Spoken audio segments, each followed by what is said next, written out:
Hello, good morning everyone. Ayan, back to reality. Good morning Saskatoon.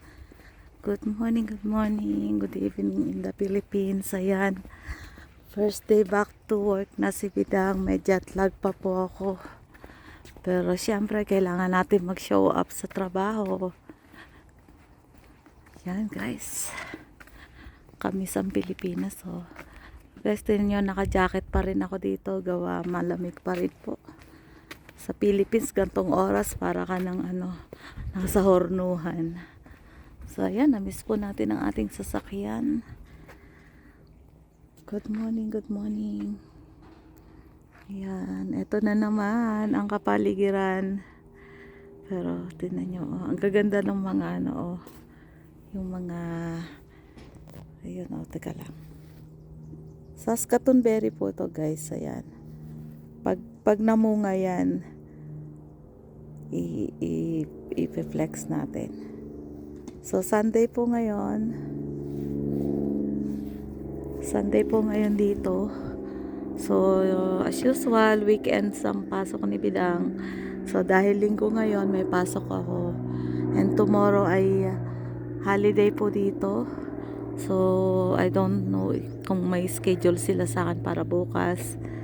So, kung wala, yun yung day off ko hanggang Thursday. So, Friday na uli yung pasok ni Bidang. So, katadating ko lang kahapon, pero kailangan nating mag-show up ngayon. Anyway, kung wala naman akong pasok bukas, so bukas na lang ako mag-day off. Magpapahinga. Tara, samahan niyo akong pumasok. Ayan, at samahan niyo na nga po akong pumasok. Ayan, medyo malamig pa po mga lalaps. Pero, ano na ngayon? Tagtaniman na. And excited na rin ako syempre magtanim ng mga gulay uli.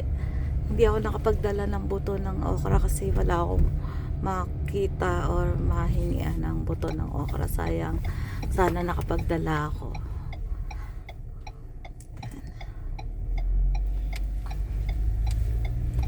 Ano kaya ang sistema sa trabaho ngayon? Sana wag akong antukin. Kasi konti lang yung tulog ni Bidang. Pinilit ko na lang talaga matulog kagabi. Gawa may pasok na ako. Pero ang hirap mag-adjust gawa yung gabi dito is umaga dyan sa Philippines. Ayan guys.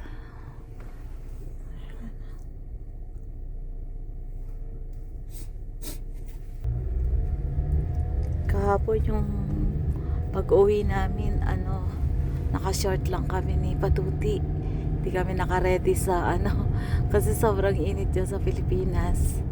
Tapos pagdating dito medyo malamig po pala. So yun, pero okay naman. Likol na kol yung ito yung gusto niyang klima. Kasi nandiyan sa Philippines, lagi lang siya nakakulong sa aircon. Kahirap-hirap pagka pag lumabas ka, grabe yung init. Tahimik pa yung kapaligiran, parang walang mga sasakyan. Kasi long weekend po dito, holiday bukas. Ayan, ang linis pa ng kapaligiran, nakakapanibago. Kasi sa Philippines, very crowded yung road. Pagka pumunta ka sa mga, halimbawa punta ka sa Tanay o kaya sa Siniluan, sobrang sikip ng mga daan. Crowded ang mga daan. Diba, nanibago ako bigla. Dito, napaka-cool ng daan,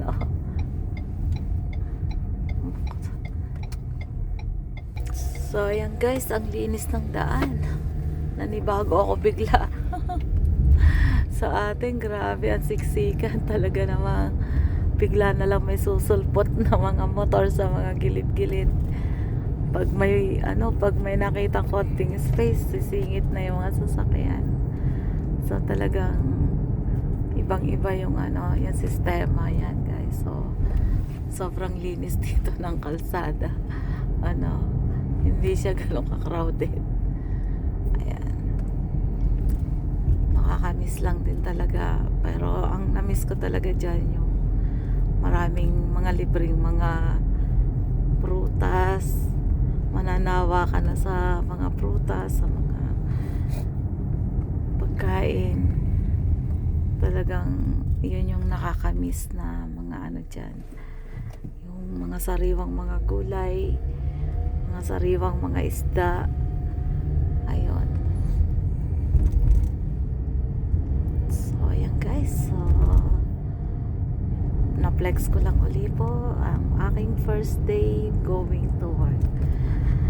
Kaya po ulit. This is TJP. Na-miss ko kayong lahat. God bless you all.